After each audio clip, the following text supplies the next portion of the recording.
Assalamualaikum warahmatullahi wabarakatuh.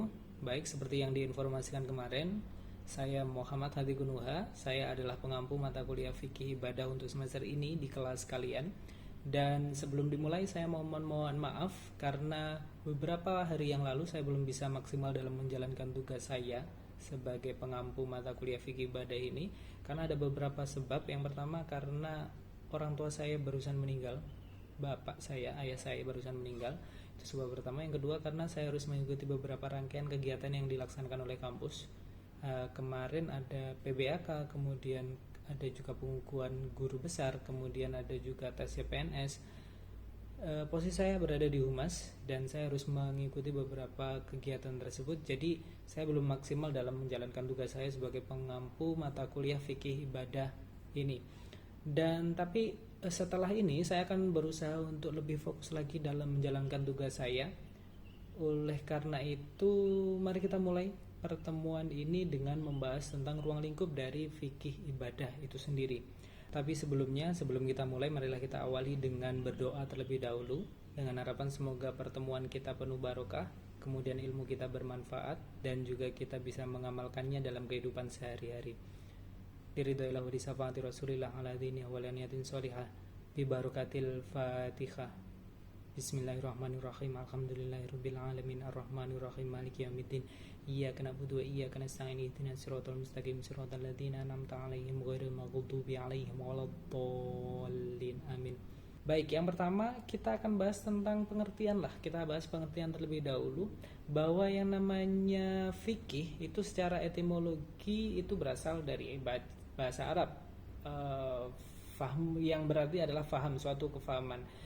Seperti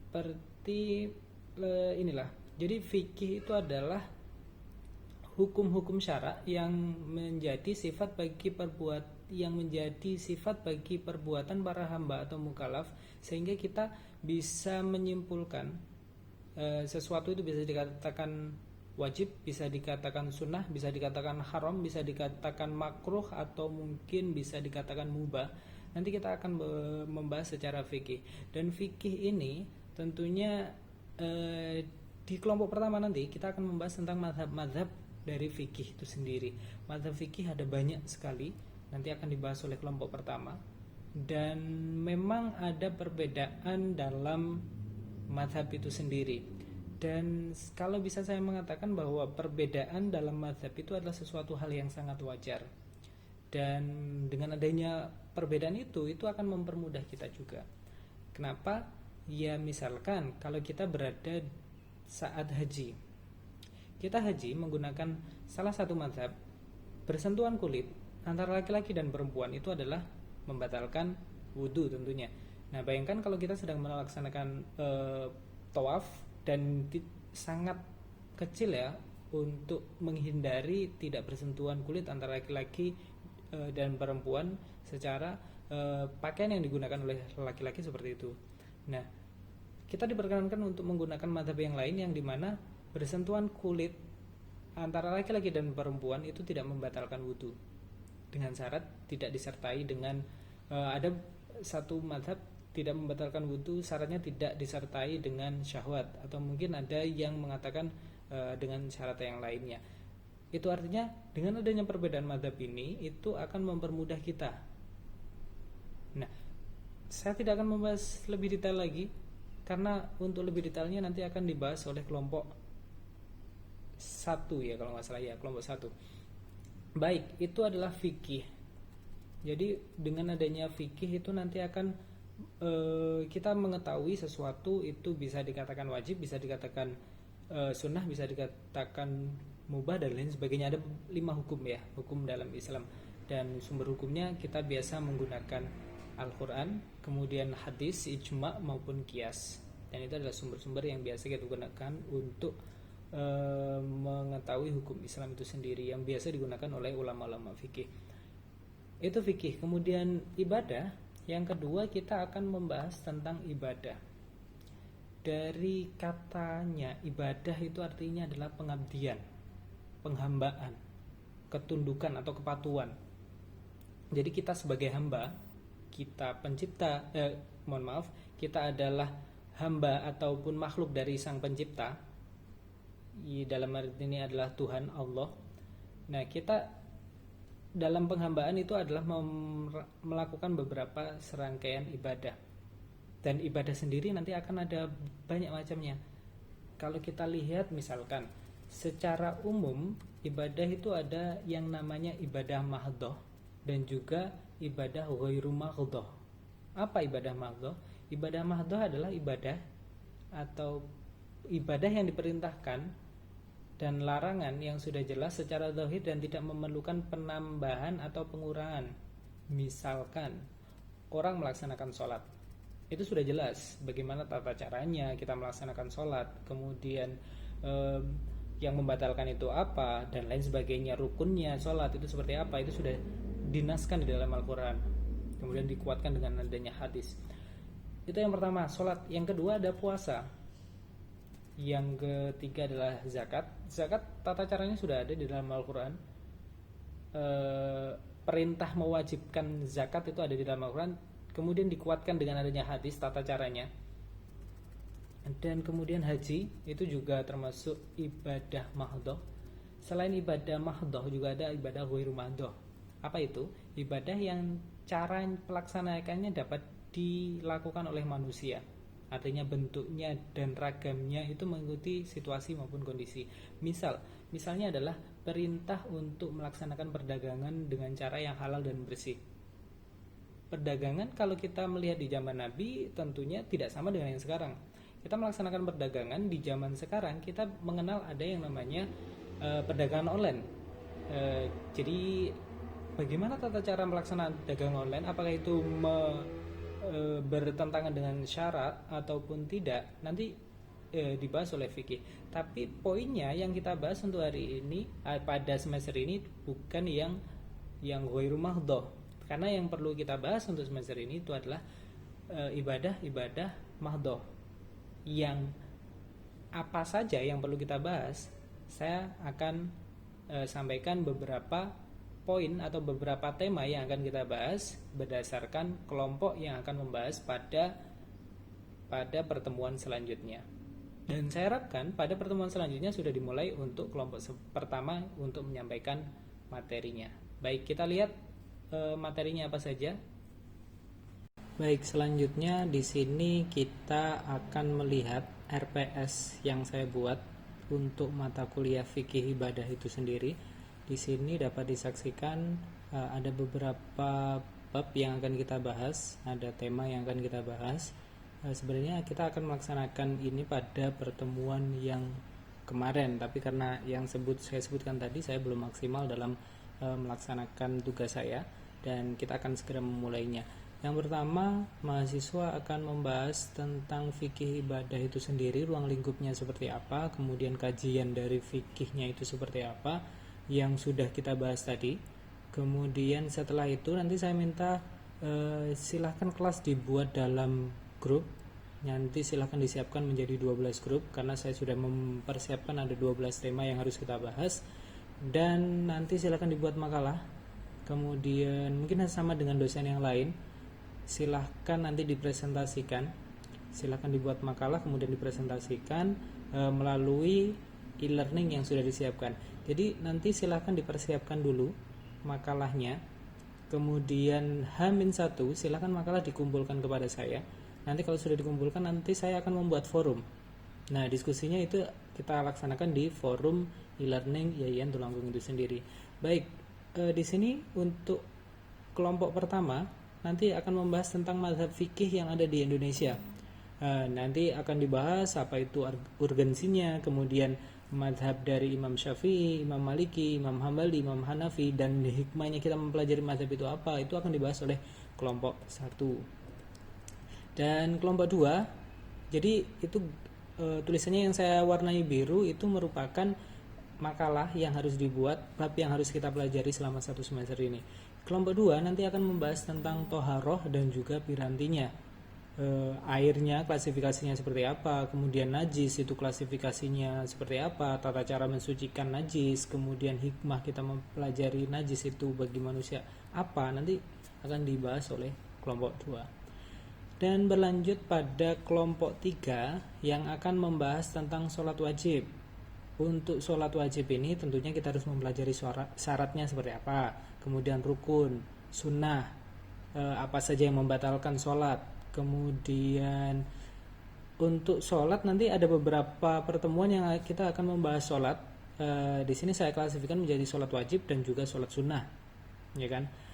Yang sholat sunnah ini nanti akan dibahas oleh kelompok 4. Dan kelompok 4 sebenarnya sholat sunat itu banyak ya, tapi untuk pembahasan lebih spesifik saya spesifikkan pada sholat jamak dan qasar, karena kalau kalian bepergian kemana itu tentunya ini sering digunakan. Kemudian ada sholat gerhana dan sholat istisqa, nanti silakan dibahas oleh kelompok 4 itu. Dan kelompok 5 akan membahas sholat rawatib, karena ini sering kita gunakan, kita melaksanakannya dalam artian, tapi meskipun orang-orang banyak yang mengatakan ini adalah sholat sunnah, tapi banyak yang belum melaksanakannya. Jadi saya bahas ini biar ini juga pengingat buat saya sendiri agar nanti juga melaksanakan sholat rawatib itu. Makanya kita perlu bahas pada kelompok 5. Kemudian yang selanjutnya kita akan membahas tentang sholat Jumat ya. Ini wajib bagi laki-laki dan nanti syarat-syaratnya seperti apa, kemudian bagaimana hikmahnya kita melaksanakan Jumat, sholat Jumat nanti akan dibahas oleh kelompok 6. Setelah itu nanti kita akan ada UTS. UTS nanti formatnya seperti apa kita akan bahas pada saat waktu yang mendekati UTS saja. Jangan sekarang kita bahas tentang UTS, nanti presentasi aja belum dimulai nanti kita sudah membahas UTS, nanti aja di belakang aja. Baik, yang selanjutnya untuk kelompok 7 nanti silakan membahas tentang perawatan jenazah, bagaimana cara memandikan jenazah itu seperti apa, kemudian cara mengkafaninya, kemudian mensolati dan juga menguburkan, itu akan dibahas secara tuntas oleh kelompok 7. Dan saya harapkan jadi gini, boleh hanya membuat makalah atau mungkin nanti sampai buat video. Nanti video juga kumpulkan ke saya, entah itu diupload di YouTube atau di mana. Nanti silahkan diserahkan ke saya dalam artian untuk menjelaskan presentasinya untuk mempermudah teman-teman kalian dalam memahami materi yang dibahas pada pertemuan tersebut. Jadi kalau misalkan kita pada kelompok 7 ini membahas tentang perawatan jenazah, maka ya silakan membuat semacam ilustrasi gitu ya, ilustrasi tentang memandikan jenazah misalkan, atau mungkin mengkafani jenazah, atau mungkin mensolati kemudian mengkuburkan, itu silakan diilustrasikan. Itu akan lebih bagus untuk mempermudah teman-teman kalian dalam memahami materi yang sedang dibahas pada pertemuan tersebut. Baik, berlanjut pada kelompok 8 nanti kita akan membahas tentang zakat. Apa bedanya zakat dengan sedekah, kemudian hukumnya zakat itu seperti apa, kemudian orang-orang yang berhak menerima zakat itu siapa saja, itu akan dibahas oleh kelompok 8. Yang selanjutnya yang kita perlu bahas adalah lembaga yang menangani zakat. Ada banyak lembaga yang menangani zakat, apa saja, biar lebih menarik. Kalau saya sebutkan sekarang nanti kelompok 9 tidak ada kesempatan untuk menjelaskan. Oleh karena itu nanti kita bertemu dengan kelompok 9 yang akan membahas tema tersebut. Yang selanjutnya kelompok 10 itu akan membahas tentang puasa. Nah, untuk puasa ini seperti yang kita ketahui ada banyak macam-macamnya. Kemudian hukumnya bagaimana, hikmahnya apa, itu nanti akan dibahas oleh kelompok 10 untuk lebih detailnya seperti apa. Kelompok 11 akan membahas tentang haji. Untuk haji ini nanti silakan dibahas pula syarat, rukun, wajib, kemudian macam-macamnya haji. Tentunya haji itu ada 3 ya, ada apa saja, tamatu, qiron, dan lain sebagainya, nanti silakan dibahas oleh kelompok 11. Selanjutnya ada kelompok 12 yang akan membahas tentang umroh. Ya, itu silakan dibahas tentang rukunnya umroh, kemudian persyaratannya, kemudian perbedaannya antara haji dan umroh, itu silakan dibahas oleh kelompok 12. Kalau saya sebutkan sekarang nanti kelompok 12 kehabisan untuk materinya. Dan yang terakhir nanti akan ada pendalaman materi. Pendalaman materinya seperti apa ya, nanti pertemuan terakhir menjelang UAS. Yang jelas untuk UAS nanti formatnya juga akan saya informasikan di akhir saja. Jadi seperti itu. Kemudian yang perlu diingatkan untuk nilai akhir, saya akan mengambil dari 5 item. Yang pertama itu adalah kehadiran. Saya mengharapkan paling maksimal itu adalah 4 kali tidak masuk atau tidak join di dalam kelas saya di e-learning Yayan Tulungagung. Kalian 4 kali tidak masuk, itu artinya kalau itu sudah kelima, keenam, itu artinya kalian tidak diperkenankan untuk mengikuti UAS. Jadi saya harapkan maksimal berarti 12 pertemuan ya. Bukan. Ya, minimal 12 pertemuan untuk mengikuti kelas saya. Syukur-syukur bisa 16 kali pertemuan mengikuti kelas saya, itu akan lebih bagus lagi. Itu yang pertama, yaitu adalah kehadiran. Yang kedua adalah keaktifan. Jadi kalau kalian, jadi format kita adalah diskusi. Ya, mungkin sama dengan dosen yang lainnya, makalah dipresentasikan, kemudian dibuka sesi tanya jawab. Pada sesi tanya jawab tersebut, apabila mahasiswa adalah aktif untuk menjalankan ini diskusinya, itulah poin yang masuk dalam poin keaktifan. Aktif bertanya maupun aktif menanggapi, membantu menjawab pertanyaan, itu termasuk poin keaktifan. Yang ketiga, poin yang sangat penting yaitu adalah tugas. Jadi untuk nilai, poin ketiga yang perlu kita bahas adalah tugas. Tugas ini selama 1 semester saya hanya akan memberikan 1 buah tugas. Tapi kalau kurang silakan menghubungi saya akan menambahkan tugasnya. Kemudian yang keempat dan kelima adalah UTS dan juga UAS. Itu adalah 5 poin yang akan saya gunakan sebagai acuan saya untuk menentukan nilai kalian selama 1 semester ini. Saya kira itu poin-poin yang perlu diingat untuk mata kuliah saya.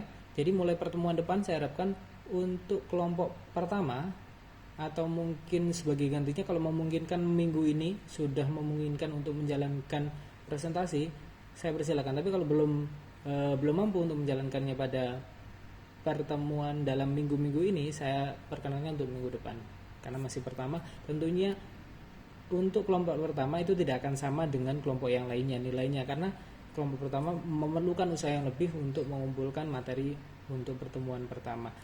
Saya kira itu. Terima kasih atas partisipasinya untuk hari ini. Jangan lupa untuk melakukan absensi, karena kalau kalian tidak absensi saya tidak bisa merekod kehadiran kalian. Absensi bisa dilakukan di e-learning. Saya harapkan semuanya sudah lakukan e-learning, sudah melakukan absensi di e-learning. Saya kira itu. Terima kasih. Akhirul kalam, wa muwaffiq ila aqwamit thoriq. Wassalamualaikum warahmatullahi wabarakatuh.